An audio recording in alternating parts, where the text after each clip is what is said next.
Hello दोस्तों। आज मैं लेके आया हूँ आप लोगों के लिए एक बड़ी ही रोचक कहानी। कहानी है गोनू झा की। कहानी का शीर्षक है कुश्ती। एक बार मिथिला के राज दरबार में दिल्ली का एक पहलवान आया।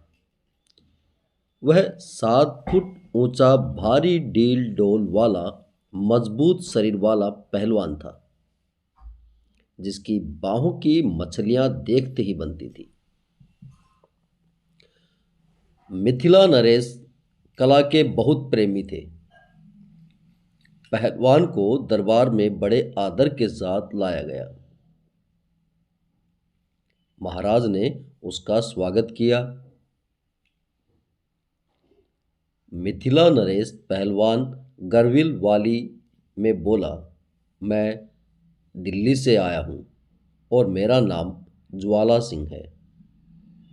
दिल्ली में मेरे मुकाबले का कोई भी पहलवान नहीं है।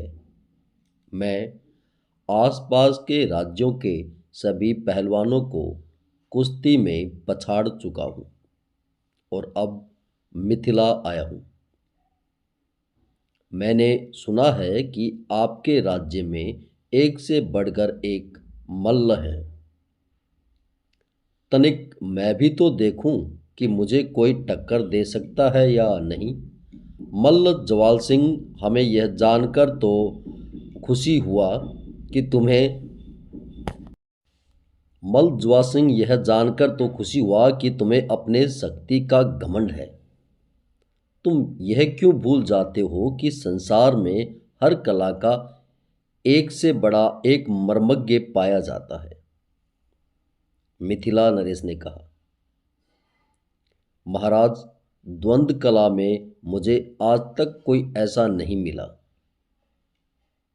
जो मुझे पराजित कर सके। ज्वाला सिंह ने ऐसा बोला, अवश्य ऐसी ही कोई बात होगी, पर इसका अर्थ यह तो नहीं कि तुम कभी भी पराजित नहीं हो सकते। मुझे तो यही लगता है।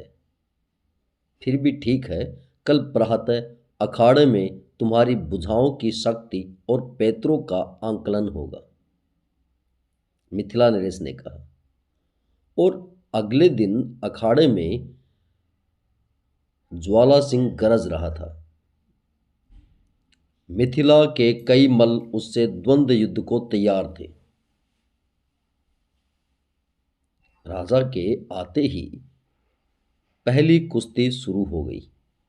ज्वाला सिंह वास्तव में गजब का पहलवान था। उसने क्षण भर में प्रतिद्वंदी को चित कर दिया और उसके बाद तो मिथिला के 4 और पहलवान उसके सामने घुटने टेक चुके थे। अब मिथिला सम्मान खतरे में था। राजा चिंतित थे। उस दिन ज्वाला सिंह को राजा की आज्ञा से शाही मेहमान बना करके भांति भांति का भोजन कराया गया। दूसरे दिन तो और भी गजब हुआ। मिथिला का कोई भी मल्ल ज्वाल सिंह से भिड़ने को तैयार ही नहीं हुआ।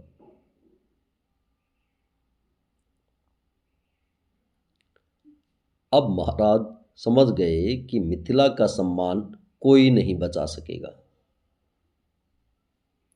उनके चेहरे पर उदासी छा गई और वह सब दरबारियों की तरफ देखने लगा। क्या मिथिला में कोई ऐसा मल्ल नहीं जो ज्वाला सिंह के दर्प को चूर चूर कर सके? क्या हमने अपने मल्लों को व्यर्थ ही घी दूध आदि खिलाया है? इस प्रकार तो मिथिला का सम्मान नहीं बचेगा। दरबार में गोनू झा भी था और उन्होंने महाराज की उदासी देखकर अच्छा नहीं लगा। अब उन्होंने कुछ सोचना होगा। महाराज, मैं ज्वाला सिंह से मल्ल युद्ध करूंगा। गोनू झा गरज कर बोले, यद्यपि यह मेरा क्षेत्र नहीं है, क्योंकि मैं बचपन से कुश्ती लड़ना चाहता था। मुझ पर कोई जिन्न सवार हो जाता था।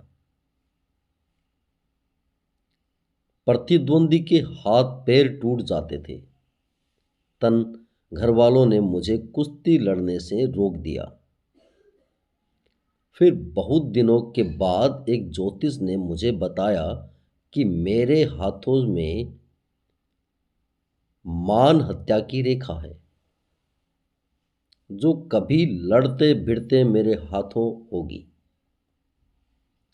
इसीलिए मैं द्वंद्व नहीं करता। पर आज मिथिला की सम्मान की बात है तो मैं अवश्य लड़ूंगा। ज्वाला सिंह भौचक्का सा उस कमजोर से आदमी को देख रहा था। इतनी गरज के साथ चुनौती स्वीकार कर रहा था। महाराज समझ गए, गोनूजा बुद्धि का कोई प्रयोग करके उस पहलवान का गर्व चूर करना चाहता है। हाँ भाई ज्वाला सिंह, गोनू झा बोले, कुश्ती के तो विद्वान हो और सैकड़ों कुश्तियां जीती भी होंगी। कुश्ती की सरगम तो जानते ही होगे। सरगम? ज्वाला सिंह अचकचाया सा बोला, अरे सरगम नहीं जानते? कुश्ती की सरगम? कैसे पहलवान हो? जानता हूं ना, सब जानता हूं। ज्वाला सिंह को कहना पड़ा।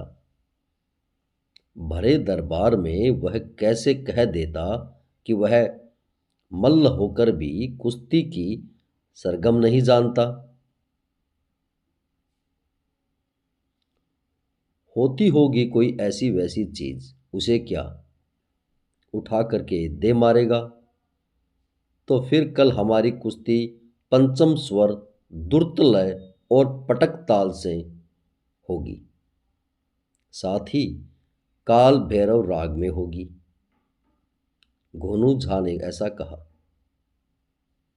ज्वाला सिंह ने सहमति में सिर तो हिला दिया, पर उसका दिल लरज उठा। उसने आज तक इस तरीके से कुश्ती न लड़ी थी जिस तरीके से उसका प्रतिद्वंदी बता रहा था। वह तो एक भी न जानता था। ज्वाला सिंह इसी उधेड़ बुन में था। रात्रि का भोजन करने के बाद आराम कर रहा था कि दरबारी बोला, कल तो वास्तव में मजा आ जाएगा।